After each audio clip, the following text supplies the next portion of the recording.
অবশেষে চলে আসলাম মাওয়ার সব থেকে সুন্দর একটি জায়গা। এই সুন্দর জায়গাটি মাওয়ার কোথায় দেখতে হলে সাথে থাকুন। খাওয়া দাওয়া শেষ করে লিফট লঞ্চের উদ্দেশ্যে রওনা দিলাম। কিছুক্ষণ আসার পরে রাতের হিলসা চোখে পড়লো। এরপর আর কে গাড়ি থামিয়ে সবাই নেমে গেলাম এত সুন্দর একটি জায়গায়। প্রথমেই চোখে পড়লো সুন্দর একটি চাঁদ। সব সময় তো দূরে থেকে আকাশে চাঁদ দেখেছি, কাছে থেকে কখনো চাঁদ দেখা হয়নি। তবে এই চাঁদ মাটিতে থাকলেও অনেক বেশি সুন্দর ছিল, ঝলমল করতেছিল। এরপর চাঁদ মামার সাথে কিছু ছবি তুলে সবাই মিলে চলে যাচ্ছি হিলসার ভিতরে। যেহেতু গাড়ি থেকে নামছি তাই একটু ভাবলাম ভিতর দিয়েও ঘুরে যাই, কখনো এটার ভিতরে যাওয়া হয়নি। এর জন্য ভাবলাম আসছি যেহেতু তাহলে একটু ঘুরেই যাই। এই হিলসাটা বাহির থেকে অনেক সুন্দর লাগে, তাই ভাবলাম ভিতরে হয়তো বা অনেক সুন্দর হবে। আমি আর আমার খালামুনি ভিতরে ঢুকতে গ্লাসটা অটোমেটিক খুলে গেল। এই জিনিসটা আমার অনেক বেশি ভালো লেগেছে। এই হিলসার ভিতরটাও অনেক বেশি সুন্দর। এরপর দেখি এখানে একটা টেবিল সাজানো আছে। আমিও আপনাদের দেখানোর জন্য ঢং করা শুরু করে দিলাম, যদিও আমরা এখন এখানে খাবো না, কারণ আমরা খেয়ে আসছি। এখন অনেকেই বলতে পারেন যে আপু এত ঢং করার কি দরকার, তো আমরা মেয়েরা ঢং করবো না তো কারা ঢং করবে? তবে যাই বলেন না কেন, হিলসার বাহিরে কিংবা ভিতরে দুইটাই অনেক সুন্দর ছিল।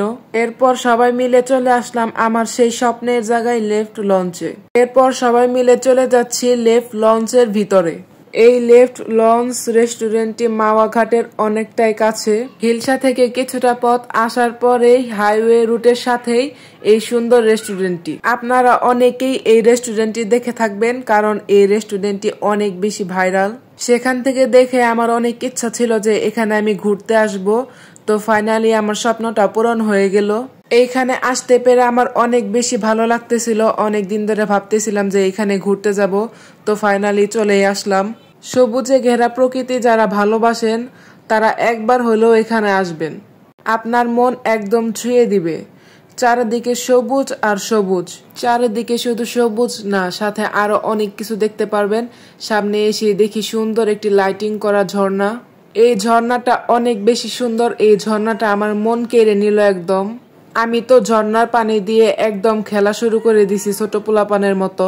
এই রেস্টুরেন্টের সৌন্দর্য এত বেশি সুন্দর যা আমি ভাষায় প্রকাশ করতে পারতেছি না। যদি আপনি কখনো এই রেস্টুরেন্টে আসেন তাহলে আপনার মনে হবে না যে আপনি বাংলাদেশে আছেন, আপনার মনে হবে যে আপনি বাংলাদেশের বাহিরে ঘুরতে আসছেন। আপনার ফ্রেন্ডস বা ফ্যামিলির সাথে আসলেও এখানে অনেক বেশি এনজয় করতে পারবেন। আমি এখন চলে যাব এই রেস্টুরেন্টের একদম উপরে। আপনারা যদি কেউ এই রেস্টুরেন্টে ঘুরতে আসতে চান তাহলে আমি বলবো দিনে না এসে একটু কষ্ট করে রাতে আসবেন, কারণ এই রেস্টুরেন্টের রাতের ভিউ অনেক বেশি সুন্দর। এখানে এসে যদি আপনার হাতে ক্যামেরা ফোন থাকে তাহলে আপনি কখনোই পিকচার না তুলে বসে থাকতে পারবেন না, এত সুন্দর একটি জায়গা। আমরা সবাই মিলে এই রেস্টুরেন্টের একদম উপরে চলে আসলাম। এই উপর থেকে যে সুন্দর ভিউ, এক কথায় অসাধারণ। এই জায়গায় ঘুরতে আসলে আর বাসায় যেতে ইচ্ছে করবে না, যেমন আমারই তো বাসায় যেতে ইচ্ছে করছে না। বাসায় তো যেতেই হবে, কারণ অনেক বেশি রাত হয়ে গেছে।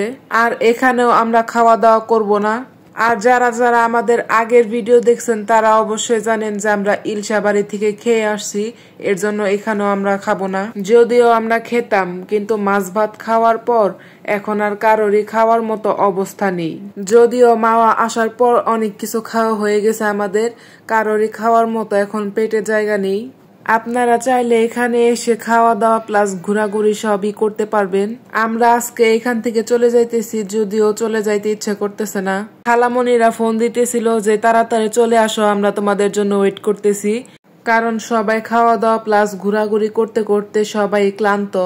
গাড়িতে সবাই উঠতে না উঠতে ঘুমিয়ে গেল, কারণ সবাই অনেক বেশি টায়ার্ড। সবাই ঘুমিয়ে পড়লেও আমি ঘুমাইনি, কারণ ঢাকার রাস্তাগুলো আমার অনেক বেশি ভালো লাগে, তো আমি বসে বসে ভিউ দেখতেছিলাম ঢাকার। অন্যদিন তো গাড়িতে আমার অনেক বেশি খারাপ লাগে, ওই দিন আর কোনো রকম লাগেনি, তো আমি গাড়িতে বেশিক্ষণ থাকতে পারি না। ওই দিন আমার অনেক বেশি ভালো লাগছে, জার্নিটা অনেক সুন্দর ছিল। এভাবে রাতে ঢাকার সৌন্দর্য দেখতে দেখতে চলে আসলাম এয়ারপোর্টে। আমার কাছে দিনের থেকে রাতের জার্নিটাই অনেক বেশি ভালো লাগে। অবশেষে রাত 1টা বাজে আমরা বাসায় পৌঁছে গেলাম, আর আমাদেরকে বাসার সামনে নামিয়ে দিয়ে খালামুনিরা চলে যাচ্ছে। আর এটাই ছিল ঘোরাঘুরির শেষ পার্ট। ভিডিওটি কেমন লাগলো অবশ্যই আপনারা জানাবেন। আজকে এই পর্যন্তই, আল্লাহ হাফেজ।